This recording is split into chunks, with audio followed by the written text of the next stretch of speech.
Halo semuanya, welcome to my YouTube channel. Bersama saya Chandra di Crypto Newbie Analyst.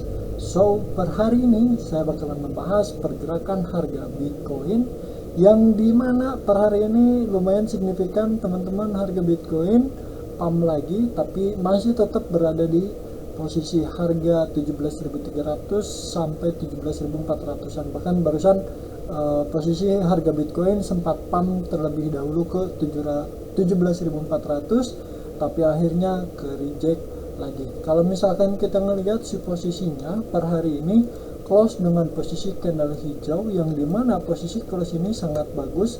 Tapi kalau misalkan kita ngelihat dari posisi volume di area ini ya, per hari ini tanggal 5 itu si posisi volumenya itu tidak bisa lebih tinggi daripada yang tanggal 4. Cuman kita nggak tahu ya, karena si posisinya kan ini 13 jam lagi ya menuju ke penutupan candle time frame daily, yang dimana berarti kalau misalkan kita ngelihat posisi range harga Bitcoin, posisi volume tidak bisa lebih tinggi daripada yang sebelumnya, berarti di sini terjadi yang namanya anomali ya. Bahkan bisa disebut juga sebagai area apa? Sebagai area order block sell di harga 17.400 sampai 17.500an teman-teman, karena di posisi 17.400 itu merupakan area posisi order block sell yang pernah terjadi atau berada di area ini itu ya.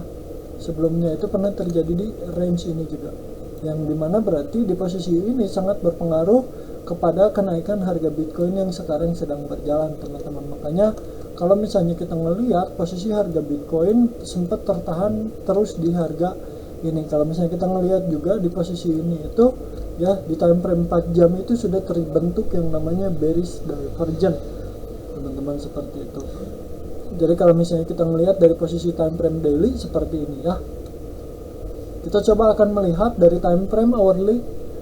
Kita bakalan melihat dari time frame hourly, yang dimana di sini bisa jadi lebih detail ya, lebih detail, yang dimana bisa saya sebut itu fraktalnya di sini makin kelihatan teman-teman. Karena kalau misalnya kita ngelihat si posisi area RSI di area sini itu sudah terjadi area overbought, di area range ini sudah terjadi area overbought, yang dimana berarti pembelian di Bitcoin ini sudah terlalu besar. Berarti memerlukan harga Bitcoin itu memerlukan yang namanya apa? Memerlukan yang namanya koreksi, sehingga nanti tidak meninggalkan area imbalance atau beberapa demand yang ada di area sini itu sama Bitcoin dijemput terlebih dahulu. Jadi harapan saya tetap kepada Bitcoin masih tetap bisa untuk koreksi terlebih dahulu sebelum akhirnya dia terbang tinggi lagi. Kalau misalnya kita melihat dari time frame hourly, di area sini sudah ada yang namanya swap liquidity ya.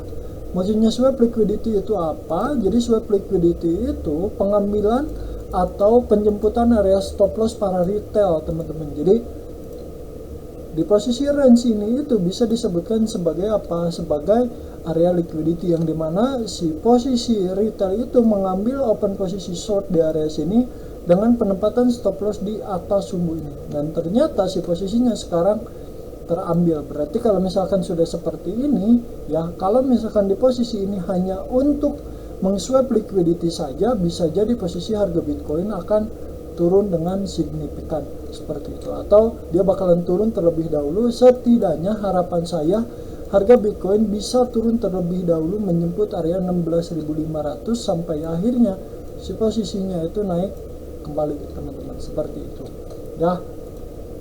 Ini kalau misalnya kita ngelihat dari time frame hourly. Kalau misalnya kita ngelihat dari time frame 4 jam, di posisi ini itu sudah terjadi yang namanya ya bisa disebut sebagai area apa ya, bearish divergence.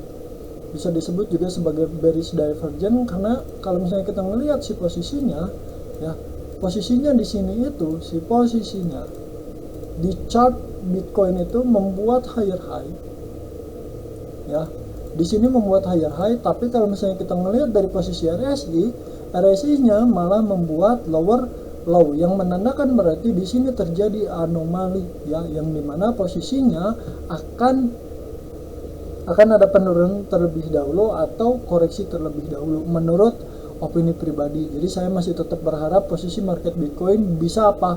Bisa turun terlebih dahulu. Karena apa? Kalau misalnya di sini si posisinya langsung naik, ya tidak menciptakan yang namanya create lower low, lower high, higher low, ya higher high.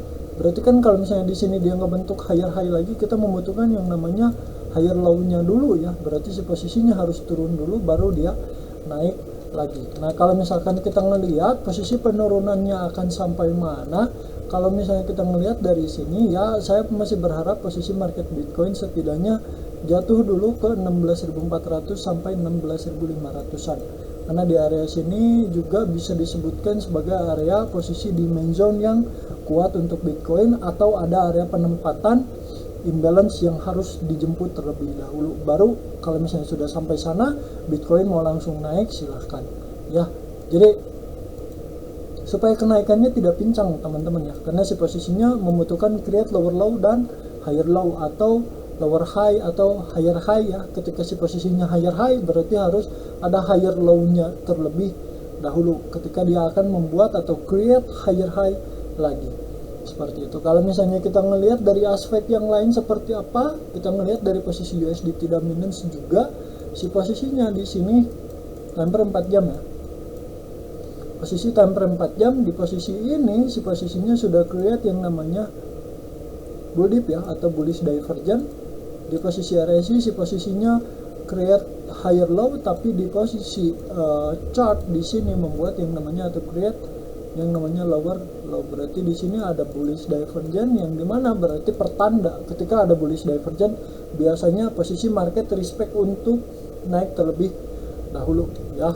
Seperti itu. Kalau misalkan si posisinya jatuh lebih dalam ya berarti wassalam untuk USDT dominance. Tapi kita bakalan melihat kenaikan yang signifikan dari Bitcoin. Jadi untuk sekarang nggak bakalan jauh-jauh amat sih ya. Kalau untuk sekarang paling posisinya hanya tersideways di area range itu saja. Cuman kita belum tahu nih responnya dari para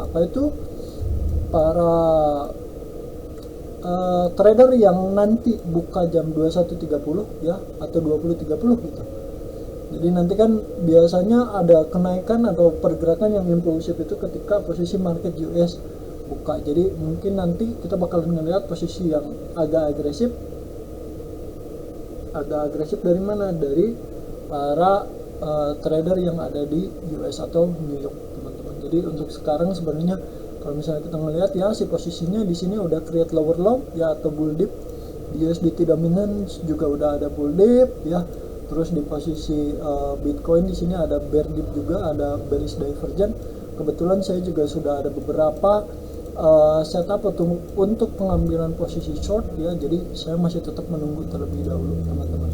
Seperti itu. Kalau misalnya kita ngelihat dari aspek yang lain, dari DXY pun sama, si posisinya sudah tertahan di posisi area strong demand, yang dimana posisi ini belum sama sekali dimitigasi teman-teman. Dan ternyata ketika si posisinya berhasil menyentuh area 104 dan si posisinya langsung naik signifikan. Jadi ini masih dalam skenario saya, yang dimana ya saya ada plan untuk pengambilan open posisi short di Bitcoin dengan risk ratio yang sudah saya tentukan. Jadi untuk teman-teman tetap berhati-hati juga, karena posisi market masih hari Senin ya, volume perdagangan belum terlalu agresif atau belum terlalu banyak yang masuk ke pasar, ditambah mungkin di Amerika ya, atau di luar sana, entah itu Euro atau Amerika sudah masuk ke winter.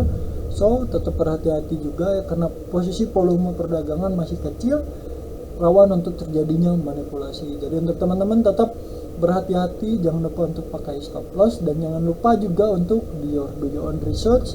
Karena dengan adanya video ini bukan seakan-akan saya memberi signal kepada teman-teman untuk membeli salah satu aset kripto atau menjual salah satu aset kripto, bukan ya. Tapi tetap semua pertanggungjawaban ketika kalian berada di market itu adalah pertanggungjawaban kalian sendiri. Jadi stay safe untuk semuanya, sehat selalu. Saya Chandra pamit dari Crypto Newbie Analyst. See you, bye bye.